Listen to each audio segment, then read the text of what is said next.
let's talk about our standby interface. On the top of screen, we will see the patient type, alarm information, alarm audio status icon, AC power supply icon and the main menu. The alarm on the left is physiological alarm, and on the right, it's the technical alarm. The alarm can be classified according to its severity, which defines as high priority, medium priority, and low priority. They are displayed in different background colors. Red is for high priority alarms, while yellow is for medium and low priority ones.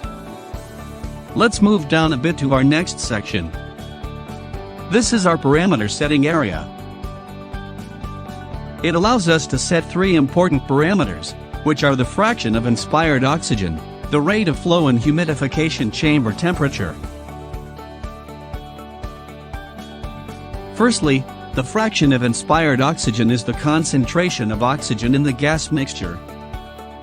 The gas mixture at room air has a fraction of inspired oxygen of 21%. Meaning that the concentration of oxygen at room air is 21%.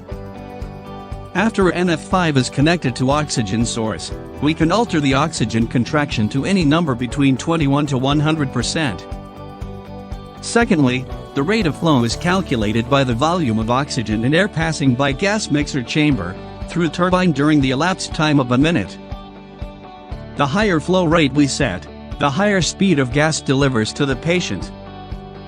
Oppositely, the lower flow rate means the lower speed of gas delivers.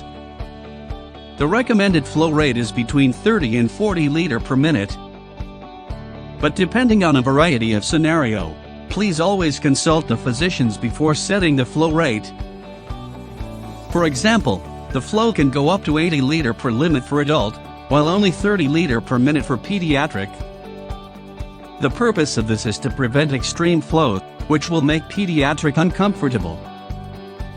Thirdly, the temperature we set is referring to the humidification chamber outlet temperature. This is different from the heating tube temperature, as the temperature at the end of heating tube is usually above 40 Celsius degree.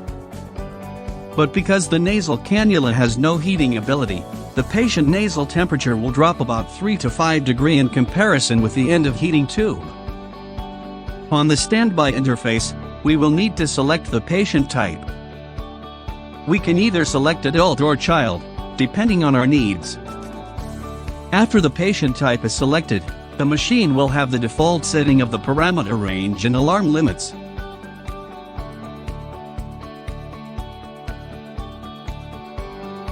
Press this square icon to enter the menu. There are four main categories of setting, including FiO2, SpO2, configuration, and review. First of all, let's look at the FiO2 setting. In the first page of FiO2 setting, we can set fraction of inspired oxygen's higher or lower limit. In the second page of FiO2 setting, we can turn on or turn off the monitor of real-time oxygen concentration. Also, we can set the oxygen concentration of flush oxygen. We can set the corresponding elapsed time. The default slush oxygen elapsed time is 60 seconds, but you can make it longer or shorter. Set it as 30 or 120 seconds for example. Next, let's look at the setting of oxygen saturation level, also called SpO2, which is measured by our fingertip pulse oximeters.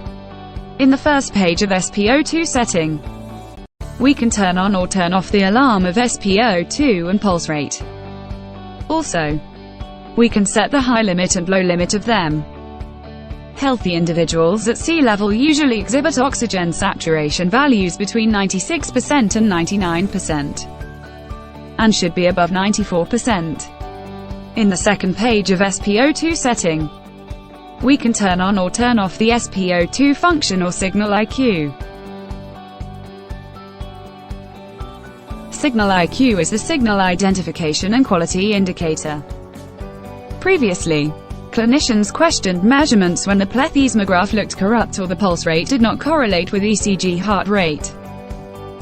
The Signal IQ tool was developed to warn clinicians when to question measurements. Signal IQ is a visual indicator of the system's confidence level in the displayed arterial oxygen saturation and pulse rate measurements.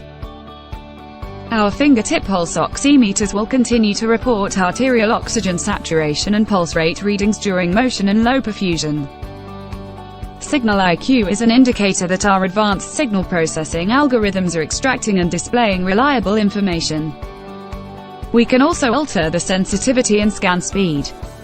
Our pulse oximeters provide clinicians with the opportunity to choose a higher sensitivity. In order to obtain such high sensitivity, the system does its best to search for beats, no matter how weak the beat signal. A major clinical advantage of improving sensitivity is that in emergencies such as extremely low blood perfusion, Common has designed 3 sensitivity modes suitable for the saturation of each patient. Sensitivity modes are normal, maximum, and APOD respectively. APOD is the abbreviation of Adaptive Probe Off Detection. Select medium to enter normal mode. It is suitable for patients with discomfort in blood flow or perfusion. Select high to enter maximum mode. It is suitable for patients with very low peripheral blood perfusion. Select low to enter Adaptive Probe Off Detection mode. It is suitable for patients with a high risk of sensor loss, or patients who are not under visual monitoring. Next, let's look at the scan speed. Depending of the patient's motion, we can set the scan speed higher or lower. Now, let's look at the configuration setting. There are 5 pages in configuration. We will go through them one by one. The first page allows us to set alarm volume, prompt volume, and key volume. Alarm volume is used to adjust the volume for all high, medium, and low-level sound alarms. Prompt volume is the volume for the sound emitted by the prompt information that appears in the alarm prompt area. The key volume is the volume for the sound emitted when you press on touchpad.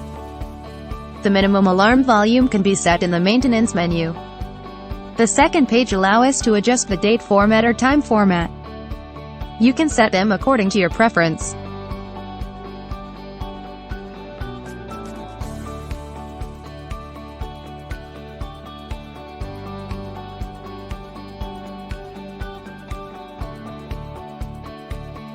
The third page is to set the screen brightness. The fourth page shows the remaining hours to replace air inlet filter. The fifth page is the entry of maintenance.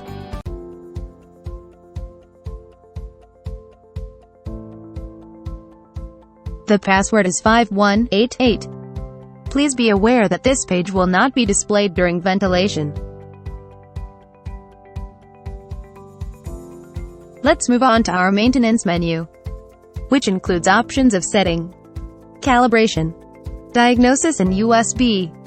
Under the setting, we can find the system configuration, which allow us to change language and minimum alarm volume.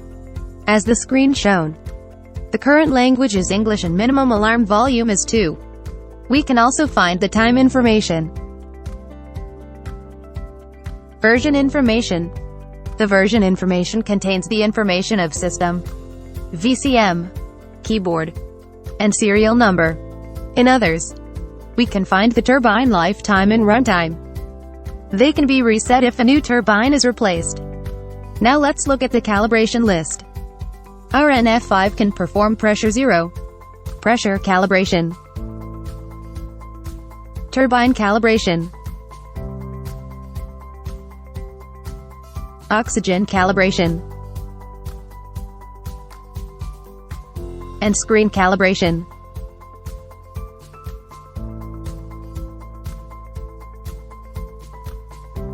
These calibrations are recommended in NF5 planned preventative maintenance.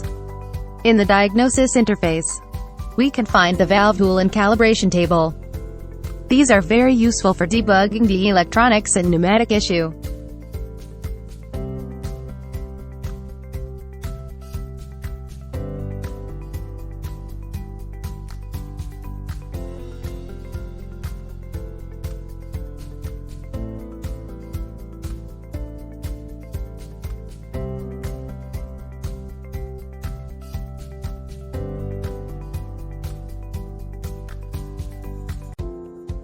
Last but not least, we have the USB option. This can be used for VCM software update, data export as well as import configuration. Please be aware that your USB drive memory is no larger than 8 GB.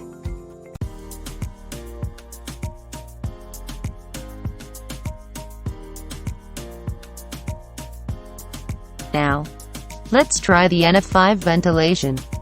By controlling the confirm knob, we can adjust the desired value of FiO2.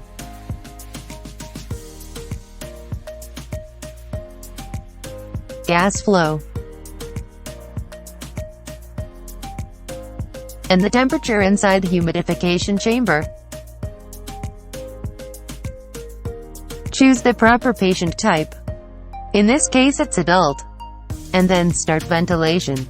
The turbine turns on, and the air is delivered into the machine's pneumatic circuit, while at the same time, the proportional valve opens, and it allows the oxygen to enter the circuit. The amount of oxygen input is precisely controlled by the proportional valve. Both oxygen and air join and mix in turbine, and delivery to humidification chamber. As a result, we can see that the measured value of FiO2 and rate of flow quickly ramp up, and get close to the value we previously set. But the temperature increases regularly as the humidification chamber slowly heats up.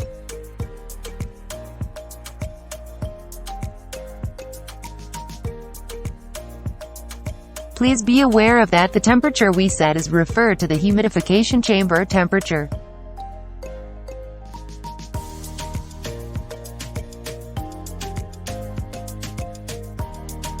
The temperature gets higher at the end of heating tube at about 41 to 44 Celsius degrees on average. It drops 3 to 5 Celsius degree after the moisture gas comes out from nasal cannula. For example, when the measured temperature reaches 33 degrees, using the resistance temperature measuring device, we can find that the actual temperature of humidification chamber gas outlet is 33.9 Celsius degree, while at the end of heating tube, the temperature is 42.2 degree, and the relative humidity is 61.95%. This is to guarantee that less condensate is produced, and less condensate may reduce any interruptions to therapy.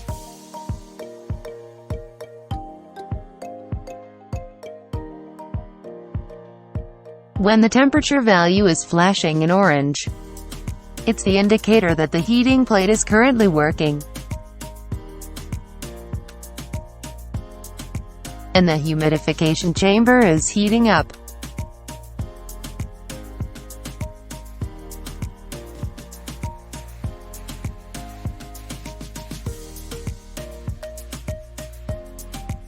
When the temperature shows no measurement value, the humidification chamber is either missing or running out of water. You can press the oxygen plus button to start oxygen flush. The oxygen flush will last for 60 seconds.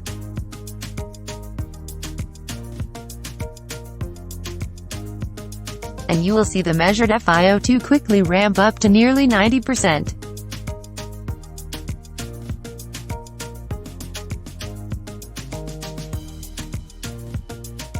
The duration of oxygen flush can be adjusted in menu.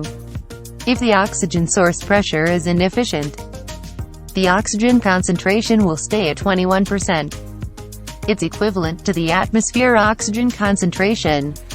In this demo, our FiO2 alarm upper and lower limits are 65% and 55% respectively. Because the current fraction of inspired oxygen is 21%, which is less than the lower limits of 55%. In this case, the red alarm rises and the beep sound gets triggered.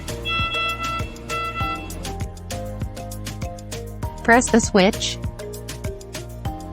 Our NF5 is ready to exit the ventilation mode and go to standby mode. To shut down NF5, press the switch for more than 3 seconds. Thank you for watching our NF5 demo.